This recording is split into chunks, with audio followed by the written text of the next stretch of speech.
Hi Cancer! Welcome po sa ating channel. Ito ang yung daily kabay tarot reading for March 7, 2025.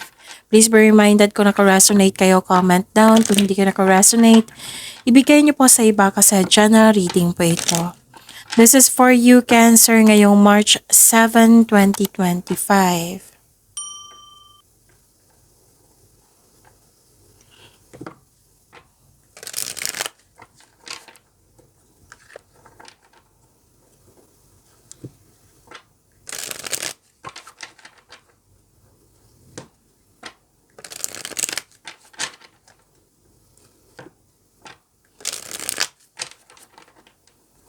Para po ito sa inyo Cancer ngayong March 7, 2025. Maraming salamat po sa inyong patuloy na suporta at maraming salamat din po sa mga hindi nag-skip ng ads. Gamitin ang reading na ito bilang kabayan lamang sa mga hindi pa nag-subscribe. Subscribe na po kayo at click bell notification para malaman nyo na may bago tayong video. Para sa mga gustong magpa-reading po, may lumabas dyan sa screen nyo ngayon. Panoorin nyo po at sundin ng instruction. Spirits Guide, mga ganap pa para kay Cancer ngayong March 7, 2025. I need 3 cards po.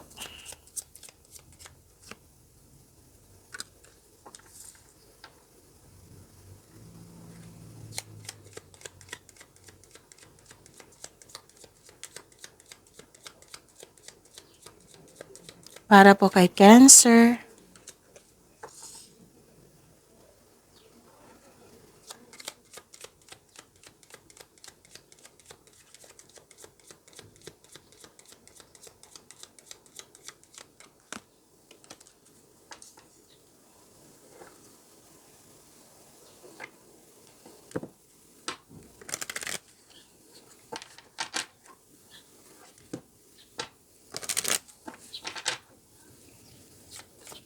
Spirits Guide, mga mensahe pa para kay Cancer ngayong March 7, 2025. I need 2 cards po.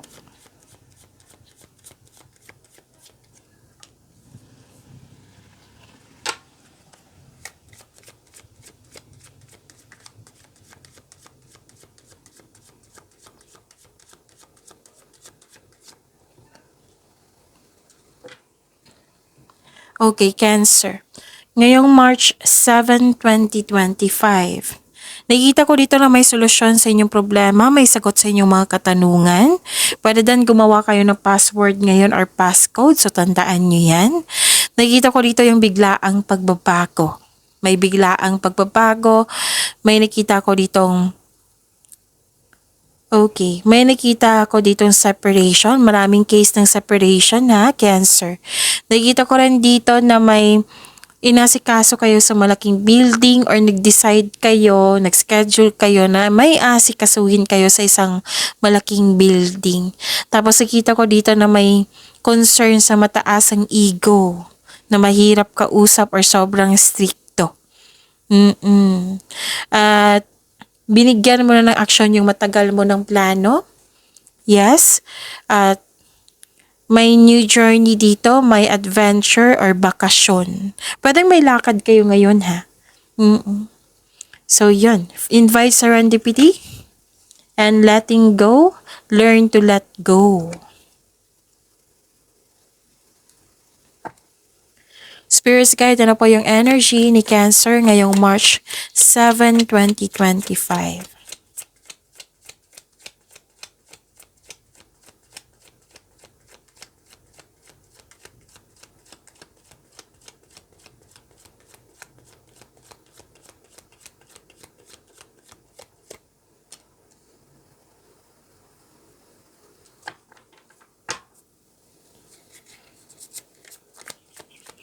The clarification of this card po.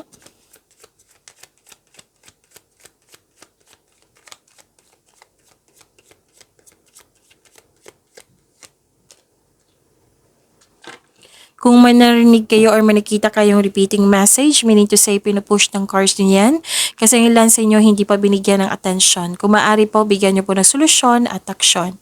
Remember Cancer, at the end of the day, alam mo na ikaw lang taong may kakayahan at responsable na gumawa ng sarili mong katotohanan at kinabukasan. So, ano yung energy ni Cancer?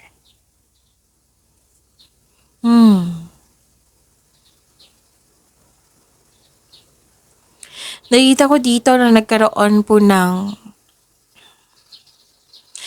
nakita ko po na may concern kayo sa hindi marunong magbigay halaga.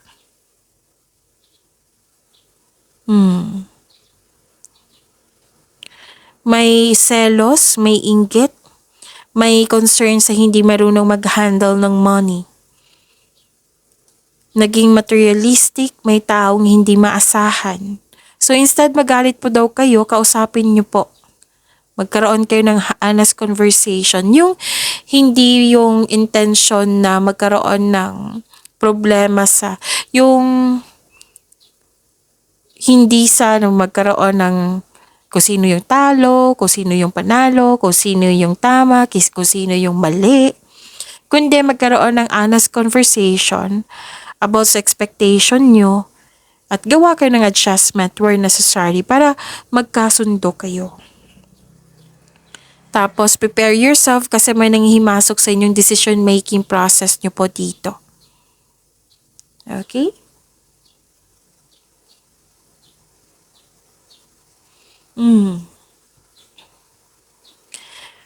Restlessness and avoiding of self-reflection. Yan yung nakikita ko. Walang pahinga, ayaw mo magpahinga, wala kang tulog, ayaw mo rin matulog. Hindi ka kampante. Nagtatago ka instead of facing the reality. Parang hinahayaan mo ang tao na saktan ka. Kailangan nyo ng time for reflection dito. Okay? Mas unahin nyo po yung pahinga. Kasi hindi ka makagawa ng solusyon yan kung walang saktong pahinga. Kung hindi sapat yung pahinga nyo, pagod pa rin kayo niyan. So, kailangan nyong unahin yung health nyo. Para pag okay na, na-re-energize na kayo, pwede na makakagawa na kayo niyan ng solusyon. Kung gusto mo niyang kausapin yung tao, pahinga ka muna. Kasi ang hirap niyan kung mag-usap kayo tapos pagod kayo. Hindi ka maka-response ng tama niyan. It might be posibilidad na maging mainit ang ulo mo. So, take care of yourself. Take care of your health. Unahin niyo po yung health niyo. Yan yung pinaka-importante. Para pag sa harap niyo, okay na.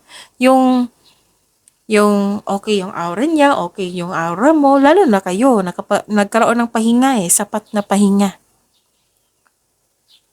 So, kailangan mong harapin itong pangyayaring ito na concern mo. Instead na masaktan ka, instead tiisin mo or may hinanakit ka, conversation. Try to communicate to this person. Kung hindi pa siya ready, then give time. Kaya nga, ang sabi dito unahin niyo yung sarili niyo. While kayo nagpahinga, i-pray niyo na sana sa pag-re-energize mo, pag okay ka na, makapag-usap na kayo. Para maging maayos na, para maging okay ka na din. You need to be calm your mind and reflect. Kailangan nga dito ng tulog and meditation kung kinakailangan. Kasi ang pahinga ay nakapagbigay ng increased productivity and a healthier mental state. Mas priority yan. Kasi pag pagod ka, hindi ka makapag-isip ng solusyon yan. For sure. So, baka may nangyari dyan na nahirapan ka sa pagtanggap kasi may nakita ko ditong mensahe na learn to let go. Okay? So, kaya yan. Kaya mo yan, Cancer.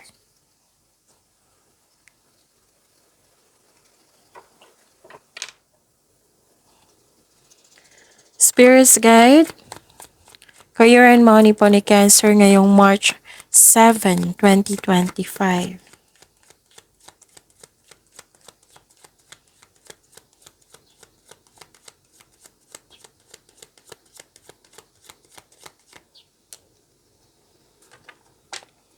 And the clarification of this card po.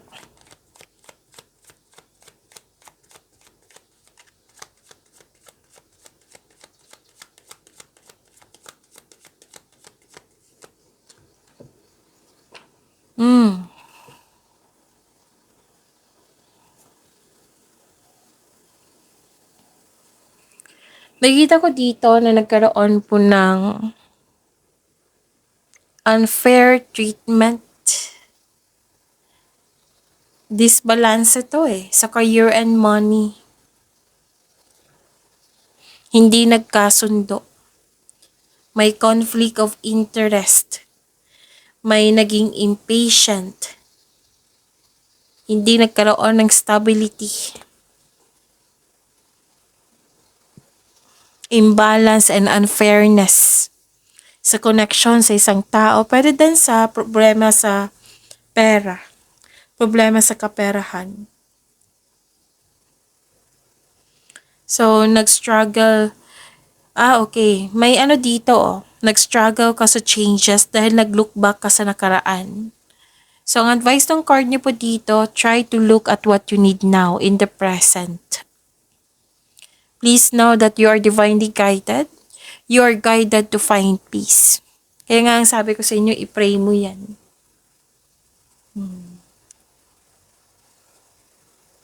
Okay? Ano pa?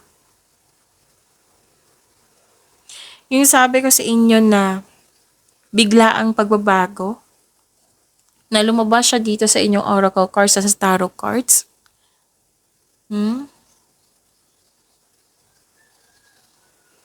May dito hindi makatanggap sa pagbabago. May fear of letting go.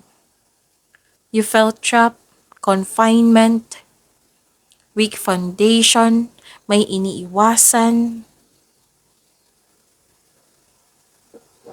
May chance na babalik yung tao sa iyo na nanloko sa inyo sa career and money. Kaya mag-ingat kayo. Cancer. Tapos, kasi may nakita ko dito, naggagawa kayong plano, desisyon, or you're making choices po. Ang sabi po ng card dito na may dito pagsisisi kasi may tinanggap ka na hindi mo pinag-isipan ng mabuti. Now, kung hindi pa ito nangyari, Cancer, pagbutihin nyo yung plano nyo, siguraduhin konkretong plano yan, make the best choices, make the best decision, gamitin nyo yung skills nyo, gamitin yung talino nyo, experiences nyo, gather kayo ng factual information, galingan nyo. Huwag po daw kayo magpabaya. Okay?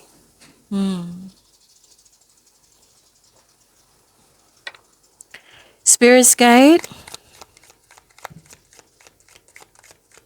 Career and money po ni Cancer ngayong March 7. Okay. So this is love life na, no? Spirit's guide, love life, self-love, partnership, and romance ni Cancer ngayong March 7, 2025.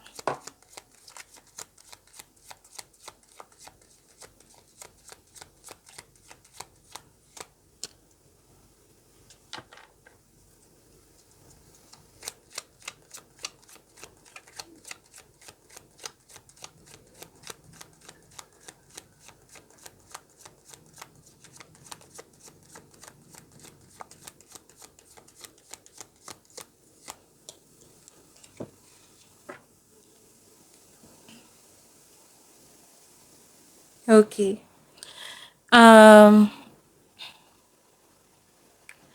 Maraming salamat po sa patuloy na tiwala at suporta sa ating channel. At maraming salamat din po sa mga hindi nag-skip ng ads. Disappointed ka dito Repressed emotion, emotional overwhelm. You felt empty, disappointed ka, depletion.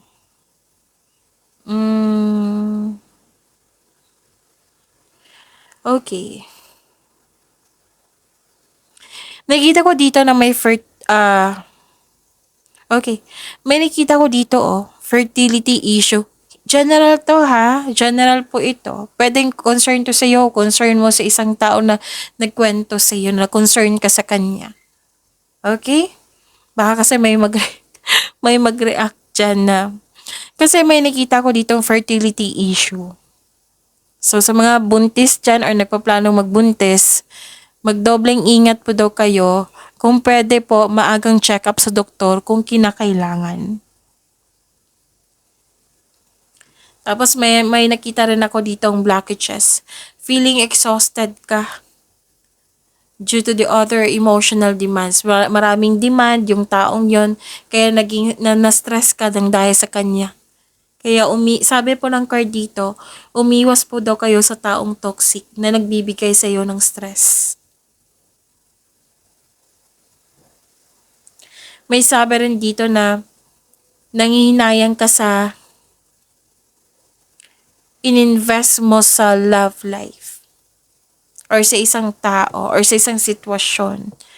May nakita ko ditong insecurity and doubt at kalungkutan. Hindi ka madaling magbigay ng trust sa isang tao. Tapos may sabi rin dito na a potential new love does not develop into something more lasting. Yung hindi nagtagal yung isang potential na bagong pag-ibig na hindi siya nagpatuloy or hindi mo siya ipagpatuloy kasi hindi mo nakikita or na-meet yung expectation mo sa kanya or may nakita kang red flag. Or biglang nagbago yung tao, hindi siya nagpatuloy ng ligaw. Okay. May reminder card niyo po dito, Cancer, na may offer po daw sa inyo, may sinasabi yung tao sa inyo. Pero alamin nyo kung totoo tong taong to. Kung totoo tong sinasabi niya.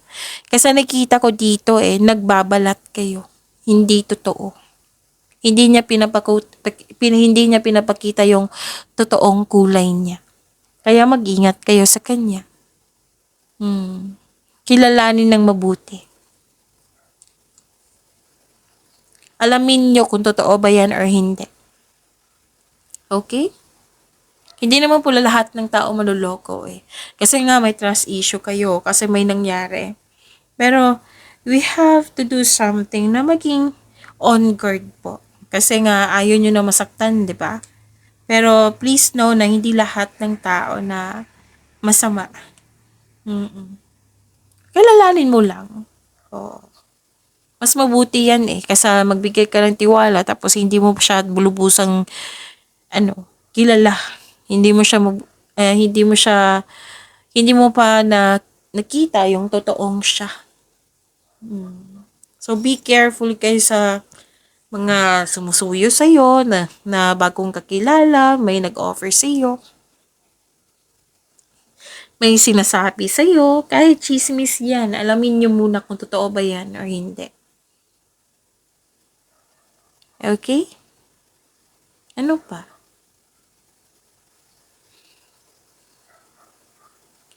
Nakikita ko dito na nagkaroon po ng pagpasya, naging honest kayo sa inyong sarili. Ang lakas ng energy ngayon ang lakas ng energy ng single parent.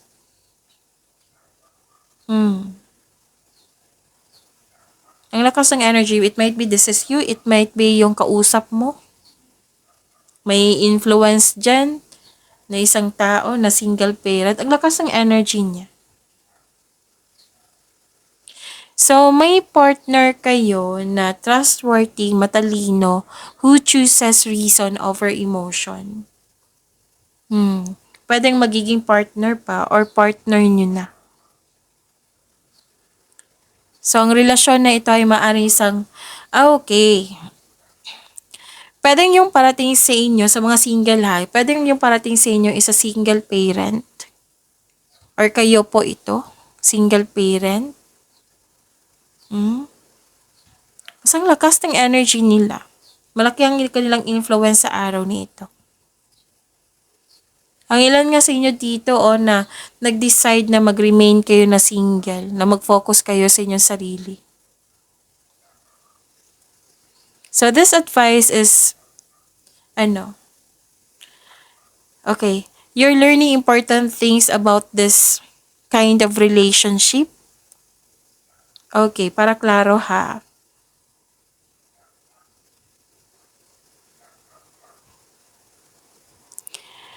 Okay, ang lakas ng energy niya kasi, i-explain ko lang ng mabuti. Itong single parent na ito, single parent, okay. Ano siya? Marami kang matutunan sa kanya. Whether ito yung mom mo, ito yung parents mo, basta may kausap kayo ngayon na very malaki ang kanyang influence. It might be siya yung magtutulong sa inyo para magkaroon ng solusyon sa inyong problema. Basta malaki ang kanyang influence ngayon. Okay? So, yun. Pagyamanin niyo po yung blessings na binigay sa inyo. Cancer, see you tomorrow. Please like, subscribe, and click the button for notification para updated po kayo sa daily tarot reading natin. Maraming salamat po.